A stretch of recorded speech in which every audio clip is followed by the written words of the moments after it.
इसलिए परमात्मा कहते हैं तत्व भेद एक न्यारा रे साधु भाई, तत्व भेद एक न्यारा।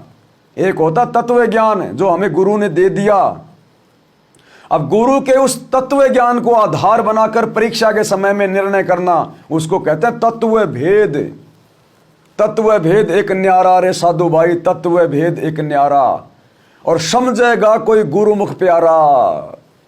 अब वो निर्णय वही आत्मा कर पाएगी जो गुरु को प्यारा होगा, जो गुरु को परमात्मा मानेगा, उसी को गुरु सद्बुद्धि देगा सही गलत का निर्णय क्या है।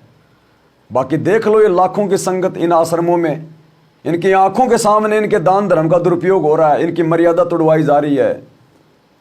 भक्ति में राजनीति का समावेश कर दिया गया, जबकि राजनीति शब्द से गुरुजी कितने नाराज हैं। आपने थोड़ी देर पहले वीडियो सुन लिया होगा। तो ये लाखों की संगत जिनके नाक के नीचे उनकी मर्यादा तोड़वाई जा रही है गुरु के परिवार के द्वारा, फिर भी उन लोगों को कुछ समझ में नहीं आ रहा।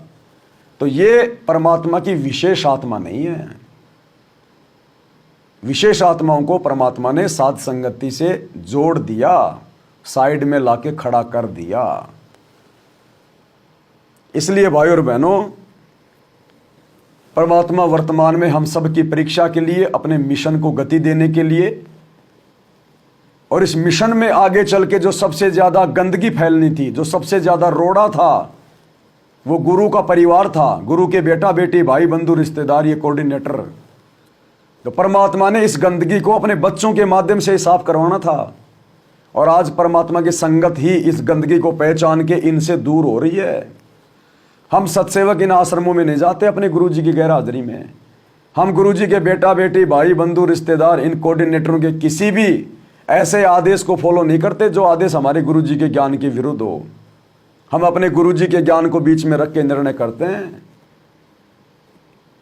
अन्यथा ऐसे कैसे सतलोक जाओगे। गुरु ने कह दिया वो तो मानना ही है, गुरु के परिवार ने कह दिया जो गुरु के ज्ञान में है ही नहीं उसको भी मान रहे हो। अरे गहरे किसी कोऑर्डिनेटर ने कोई बात बोल दी, उसको भी आपने मान लिया।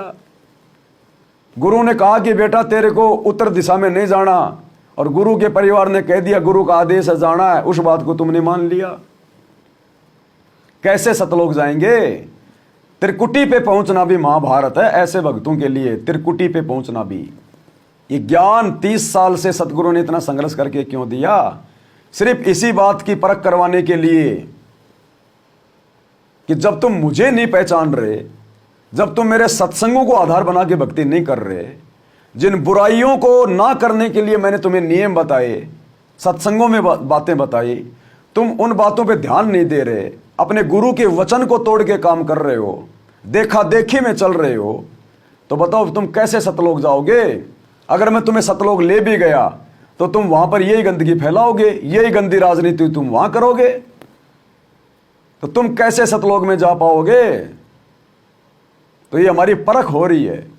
गुरु को किसी ने जेल में बांध नहीं रखा, किसी ने बैठा नहीं रखा, ये अबंध परमात्मा है।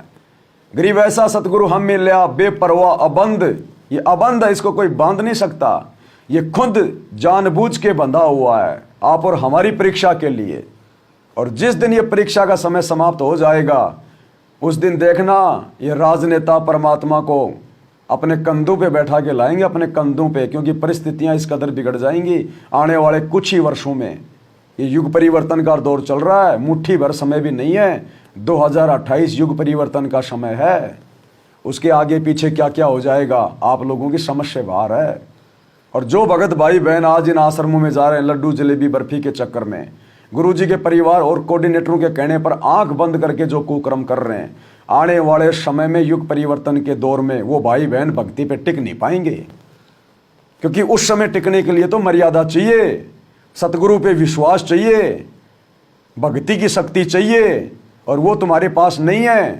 क्योंकि तुम लोग मर्यादा तोड़ के भक्ति कर रहे हो, और भक्ति भी गुरु को परमात्मा मान के नहीं कर रहे। तो पहली बात तो जो गुरु को परमात्मा मान के भक्ति नहीं करता उनकी भक्ति शुरू भी नहीं होती। और ऊपर से थोड़ी बहुत जो तुम भक्ति कर रहे हो, दान पुण्य कर रहे हो, जो भंडारे हो रहे हैं, तो नीचे तुमने छेद कर रखा है मटकी में, क्योंकि तुम्हारी मर्यादा टूटी हुई है। ऊपर से कितना पानी डाल लो नीचे से निकलता रहेगा। इसलिए आने वाले समय को इन आश्रमों से जुड़े हुए भाई बहन सहन नहीं कर पाएंगे।